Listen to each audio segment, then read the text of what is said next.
Both our cars are preparing to be shipped. However, our destinations cannot be more different. The Malaysian car will be heading home. So he's going to be placed in a container and we'll head home. However, I will put my car onto a ferry going to South Korea. And you can see I have actually packed up all of my luggage because it has to be as little as possible.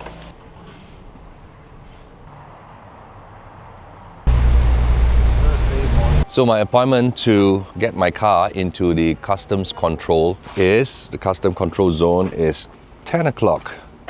So I'm a little bit earlier because I'm just worried about the traffic getting here. The Malaysia car is ready to enter the customs control zone. His appointment is a little bit later, about 12 p.m. And then his car will be placed in a container and heading back home to Singapore. I think many of you are wondering why is the Malaysia car not heading to South Korea and Japan. The problem is the ferry ride for the car itself, only the car itself, is eye-wateringly high. It is just a 21 hours ferry ride from Vladivostok to South Korea, but it is incredibly high. So he has decided to ship his car back to Singapore instead. In fact, shipping his car, the Malaysia car, back to Singapore is way cheaper than to get my car to Korea. And from here, you can see the church. I'm here this morning with Yuri and he will bring me in to the customs control.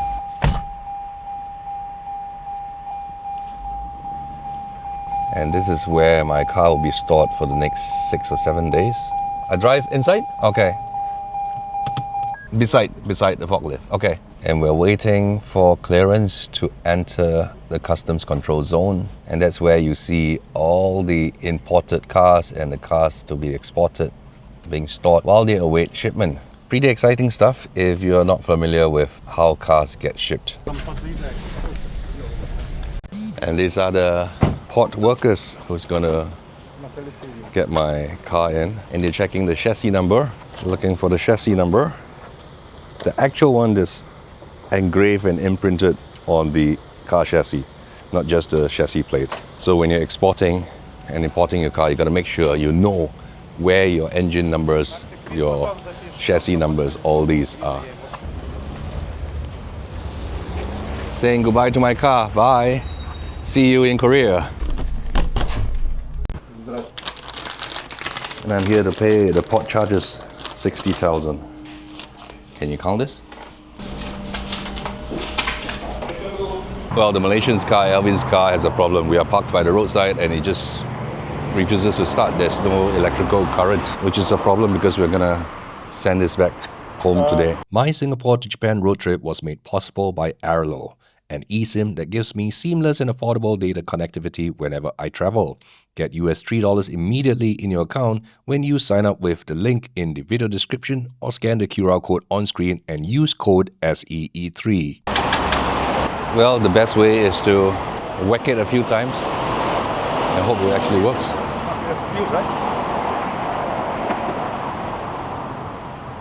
Could be a blown fuse. And we managed to solve the problem with Alvin's car without having to call for the tow truck. So the tow truck was actually already on the way here. We're going to cancel it because we managed to fix it. It was actually a loose battery connector. We tightened it up and everything is back up and firing. Let's pray nothing else bad happens, okay? And we're ready at the container area. Have a look. Lots and lots of empty containers waiting for goods to be loaded in. And this is where we are gonna load the Malaysian car to be shipped back to Singapore. We gotta drive the car in there and we have to do all the lashings so that the car is immobilized and will not move around during shipment. So with a full container load like this, when you book a container like this, you can put whatever you want inside there. right? Because you bought the whole container space. If you want to go crazy shopping and fill it up to the brim, you can do that if you want to. That's the advantage of a full container load shipping. This is my container. So tell everybody, why do you want to go Korea and Japan? Because my car has been giving me a lot of problems. So, and getting from Vladivostok to Donghae, the ferry is very expensive, and we went there at the wrong time where it's a Korean Golden Week. So once in Busan is crowded, we cannot travel out of the city. So I think it's better for me to ship the car back and put my worries behind and do like overlanding again when the car is back in Malaysia and get it all done. Yes, sir. So the thing is, shipping to Singapore so far is actually maybe even a bit cheaper than shipping from Russia to Korea, which is like just a 20-hour boat ride across the sea. But it is what it is.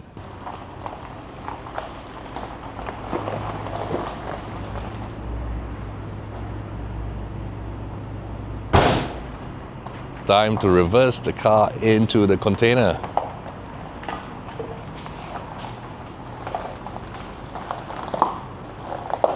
So our agent will drive instead because I don't think Elvin understands what it takes to drive it.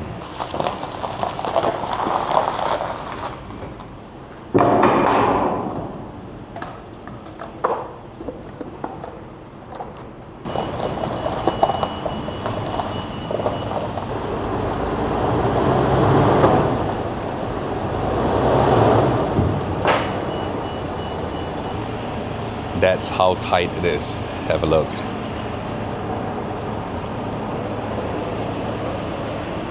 There's barely just a couple of centimeters to get out. That's how you get out from a tight space. Through the window, like Spider-Man.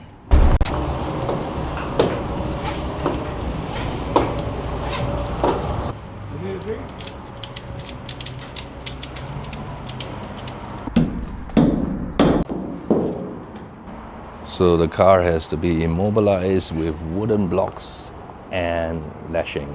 Wooden blocks and lashing, like this. So that it doesn't move during transport.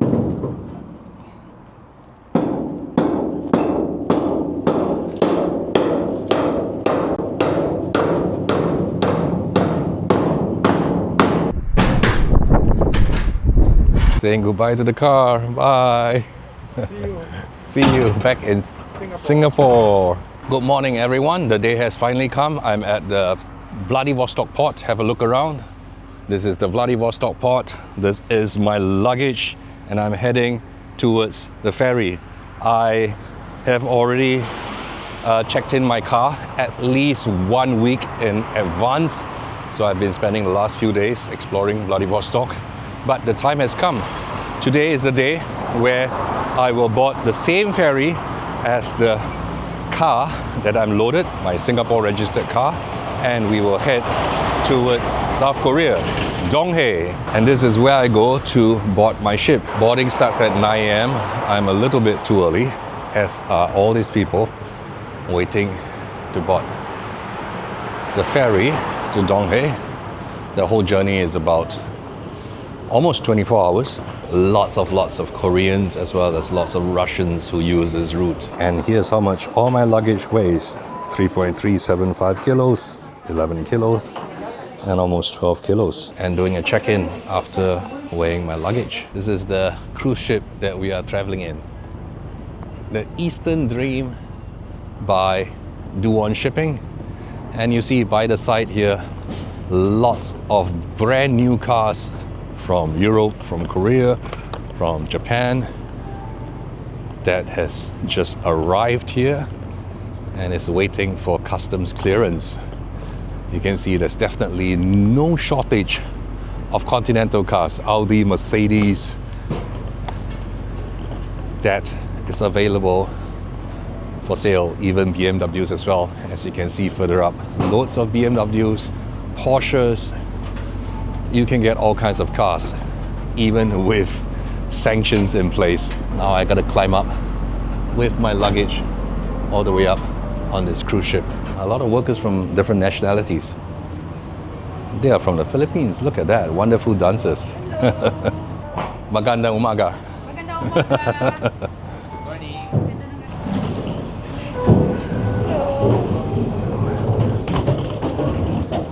And from the other side of the ship, you can see the famous cathedral and of course the very famous bridge of Vladivostok. So I was brought for questioning by the Russian customs department, immigration department.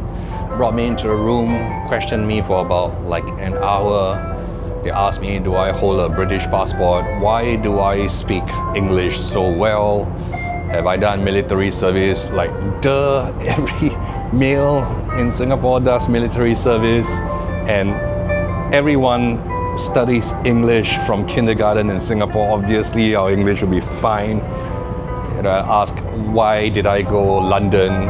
The last time I shipped my Singapore car to London and drove home to Singapore. That was why I was there recently in London, and they were asking like, why are you there? Are you sure you don't have a British passport? Ask me where my source of income comes from, who's my wife, what is she working for, what's my education.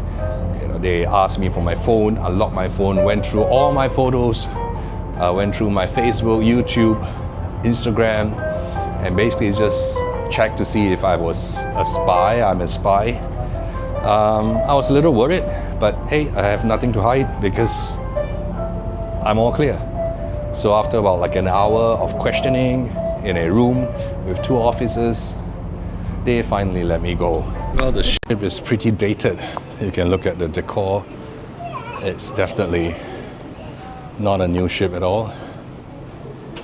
You get a little bar here, eating area, pretty basic. Selling souvenirs.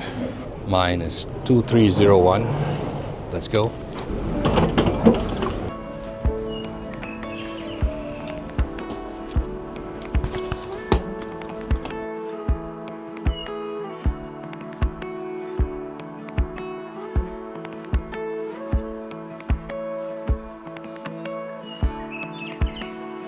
It's dinner time. They have buffet dinner for about $15 US.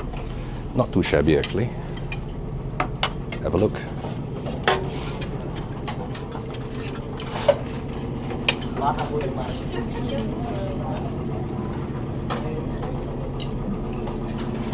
Good morning. It's been almost 20 hours on the Eastern Dream, and we're just about 4 hours away from Korea, South Korea, Donghae. Have a look at the beautiful view behind me. I get priority disembarkation. Only one here. That's because I'm the only one who took this ferry with a car. As you can see, everyone else is just stuck there. And I get VIP treatment. Gotta go to the ferry companies to just sort out the customs paperwork.